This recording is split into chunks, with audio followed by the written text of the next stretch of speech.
nothing will make you happier than having kids. It will absolutely improve your happiness level to have kids. I mean, we're kind of like programmed for that. But basically, if it wasn't rewarding instinctively to have kids, we wouldn't have them. Yes. I mean, almost none of the world was literate until not that long ago. So it's not like you'd like, oh, let me read a bunch of books. You kind of have to instinctively love having kids. Yeah. Otherwise, you can't read about it. It's like, it's just, you don't have any books. Yeah. So I think that's important to understand. You will absolutely be happier if you have kids. Welcome to Wake Up Black.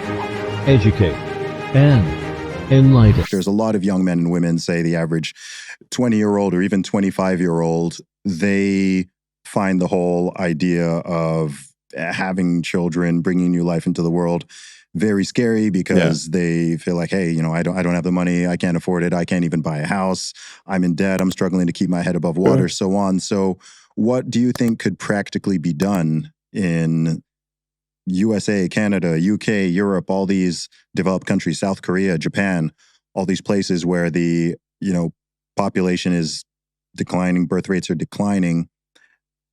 I think it's one thing to recognize the issue, but what do you think can be done on a sort of practical, reasonable level? Well, I do think that like some of the incentive structure in a lot of countries is against having kids. Yes.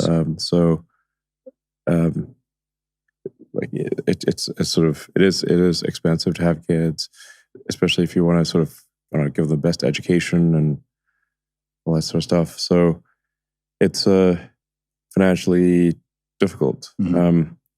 But I say that, but then ironically, the higher someone's income, fewer kids. Yeah. Yeah. So it doesn't totally make sense that you have an inverse correlation with income and kids. So I guess people may sort of think that, but it's not actually real. I think that the fears, there's these unjustified fears of like, well, if I have a kid, things are going to be financially terrible, and it's actually not true. I know that for a lot of young people, and some of this is media and cultural programming, but a lot of people have been pushed over the decades the idea that having children ruins your life. Right? That it takes away your freedom and your autonomy, and you can't have fun and do all this cool stuff, and you've got to just, I think the idea of parenthood, I think the solution is, I don't know exactly how to do this, but I think the idea of parenthood and family needs to be made cool. Yeah, it does. It needs to be made cool again. Yeah, absolutely. And I think people just don't understand, like, nothing will make you happier than having kids. It will absolutely improve your happiness level to have kids. Mm-hmm. And I mean, we're kind of like programmed for that. It's like, if we just say like in the old days where it's like, people were sort of like food was like short supply, we had plague, it's like trying to survive from one year to the next in the old days was like a big deal. Mm-hmm. And so, now we have, now that's kind of more or less normal that you would survive from one year to the next. So, we've become, I guess, complacent, but basically, if it wasn't rewarding instinctively to have kids, we wouldn't have them. Yes. Almost none of the world was literate until not that long ago. So it's not like you'd like, oh, let me read a bunch of books. You kind of have to instinctively love having kids. Yeah. Otherwise, you can't read about it. And it's like, it's just, you don't have any books. Yeah. So I think that's important to understand. You will absolutely be happier if you have kids. Absolutely. We've evolved to have that, as all creatures have. Mm-hmm. I mean, you can take, say, like, I don't know, like an alley cat or something, or a bobcat, like some like wild creature that would normally be quite fierce and unfriendly. Mm-hmm. And like kill or eat anything it came across. But the moment it has, cubs or puppies or whatever, or kittens, it becomes that becomes loving mom. Mm-hmm. So like the cat that was really mean is like taking care of its little kittens. It's instinct. It's like, it's genetic programming. So people should really expect that if they have kids, they will improve their quality of life, not make it worse. In what ways? We know you've got a lot of kids.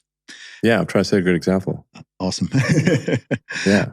How has having kids made your life better? How does it make you happier? And how does it motivate and drive the things that you're doing?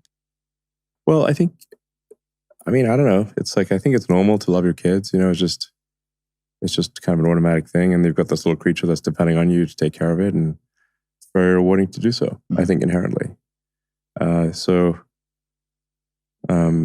They're a lot of fun. But I don't know. You love them. They love you. It's great. Do you find being a father is a driver? Is that a particular driver and motivator for the way you think and the things that you're not trying to do, the things you are doing? I think it does motivate me to want to make sure that the future is going to be good for my kids. Sometimes people might say like, well, so sometimes I'm complimented and they'll say like, well, it's very magnanimous of you or altruistic of you to care about civilization. But I think actually, like, even if somebody's very selfish, you should still care about civilization because we cannot live in the absence of civilization. Mm-hmm. You cannot live alone. We cannot, if you want to know what being alone and without civilization is, just look at like Naked and Afraid. It's not, they don't want to. It's not. We all like actually hanging out with other humans. We all actually like each other more than we think. In reality,